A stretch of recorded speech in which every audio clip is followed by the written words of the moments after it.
Good morning.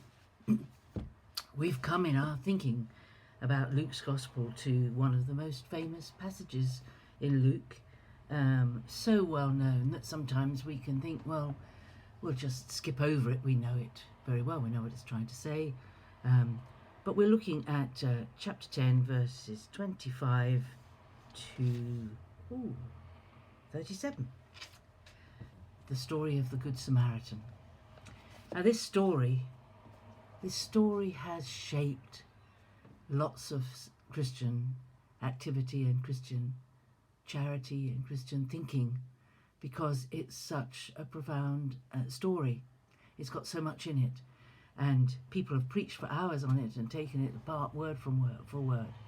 Can I encourage you to read it slowly, thoughtfully today and ask God what he wants to say to you about it?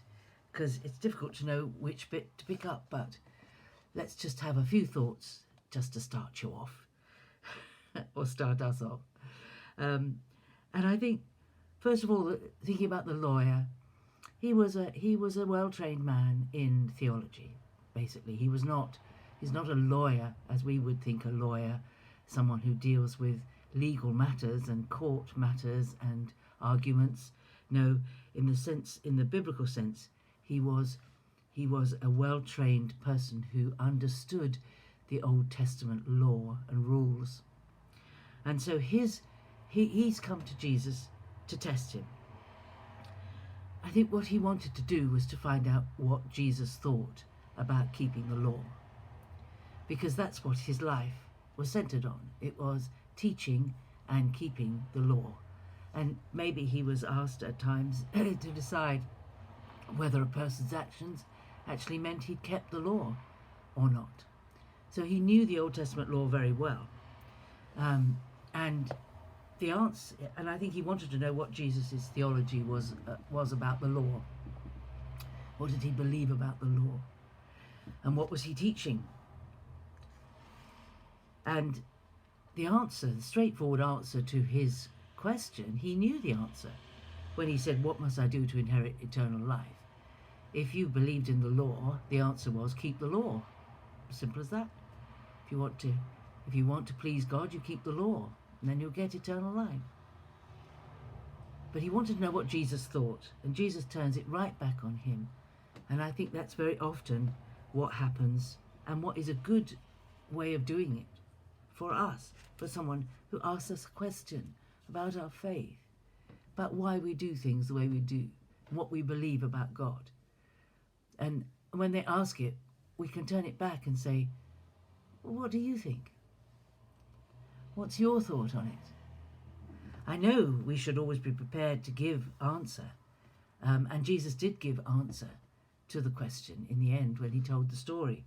But there are times when it's a good thing to get an idea of where the person you're talking to is coming from before you start trying to explain your faith to them.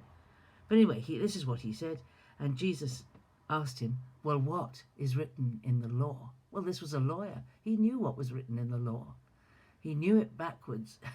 He actually said it forwards, but he knew it through and through. And he said that he summed it up in these two wonderful phrases. You shall love the Lord your God with all your heart and all your mind, and your neighbour as yourself. And this is the amazing summation of all the law. And it's impossible to keep it. But he probably thought he was doing very well. But he wanted a clear definition of who your neighbour was. Now I've heard people preach and say, well, you can't love your neighbour unless you love yourself. Well, whatever we think of ourselves, we do look after ourselves. We see to our own needs. We make sure our body is clean, well cared for, well fed, well clothed. We take exercise. We look after our body. Whether we love ourselves very much or not is not the point. We actually, if there's a need, we look after ourselves. If we hurt ourselves, we get help. We don't neglect ourselves.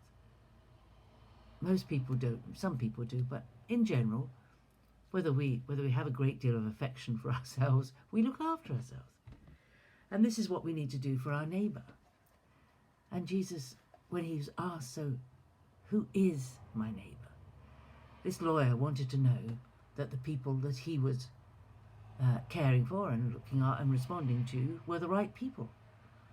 Was your neighbour simply the person who lived next door to you, or the person who you liked, or a member of your family? Who was your neighbour? How could you define it? And the story of the Good Samaritan is very, very well known. And I think it says two things. And the first thing it says is, when you see someone in need, he is your neighbour. When you see someone who needs help, that is your neighbour. Whatever colour, creed, background, clothing he's wearing, whatever part of society he comes from, whatever he looks like, whoever he is your neighbour. Now, of course, we know that Jews and Samaritans were not good neighbours. They did not eat with each other. The Jews regarded the Samaritans, if anything, as worse than the Gentiles, because they had a pseudo-Jewish faith and they had a mixed ancestry, which goes back in history from when the Assyrians took the northern kingdom and mixed the races there. So they were not pure Jews, they were mixed race, and the Jews hated them. And the Samaritans hated the Jews, because the Jews were the ones who said they knew it all, and the Jews would not associate with them and would not welcome them into any of their meetings or into fellowship, and they gave tit for tat. And there was a hatred, and you see it in the scriptures when Jesus tries to go through the Samaritan villages. And it's interesting, it's only just in the previous few verses that it says Jesus tried to go through Samaria, and they wouldn't welcome him. So he'd already experienced it himself.